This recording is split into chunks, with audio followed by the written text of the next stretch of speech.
Let's diagnose a check engine light on this 2012 Equinox. After scanning the vehicle for codes, you can see we have one code in the ECM for oxygen sensor, position 2, circuit insufficient activity. With the vehicle running, you can see position 1 is fluctuating the way it should, and position 2 should be relatively flat, but not at almost 2 volts. It should be more close to 750 millivolts. So with the key on, we should have about what the scan tool showed, 1.9 volts at the harness side of the oxygen sensor connector, and we have got 0 volts. So that means we either have a broken wire or a bad ECM, and I'm pretty sure we've got a broken wire. So let's see if we can find it. So just to make sure I know I have a broken wire, I've got the oxygen sensor still disconnected.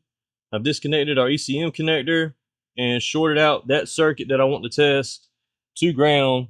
So now I'm going to go to the sensor connector and test it for continuity to ground. And back at our oxygen sensor connector, you can see we do not have continuity to ground, so we definitely have a broken wire. So looking at the back of this oxygen sensor connector, I actually found another wire broken, but the wire I was testing right here, all I did was tug on it a little bit, and it was broken inside the insulation.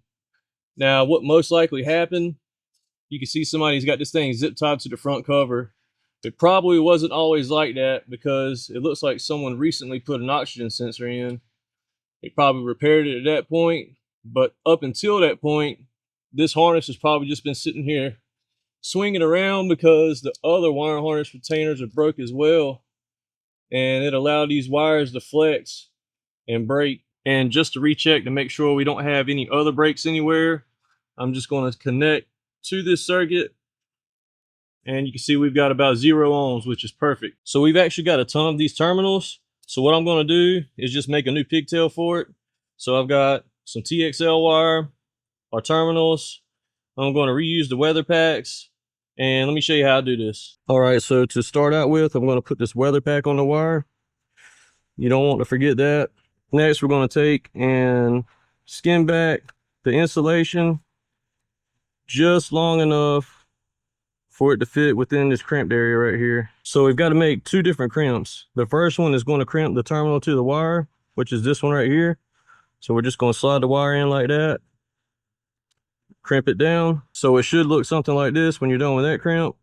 And then we're just going to slide this weather pack down and crimp it as well. So now that I have the weather pack slid down, all we have to do is make this last crimp just like that, and it's done. Just take the terminal, slide it in the connector, good as new. I finished making my pigtail. I'm going to go ahead and wire it in, and we'll look at the data one more time. So now with the vehicle running, you can see both of our oxygen sensors are fluctuating. So lets me know I fixed my oxygen sensor concern, but this thing may very well likely need a catalytic converter as well. So another broken wiring repair video. If you haven't noticed yet, most of the time you'll end up finding a broken wire right at the back of a connector just like this one. This video has helped in any way, y'all follow me for more.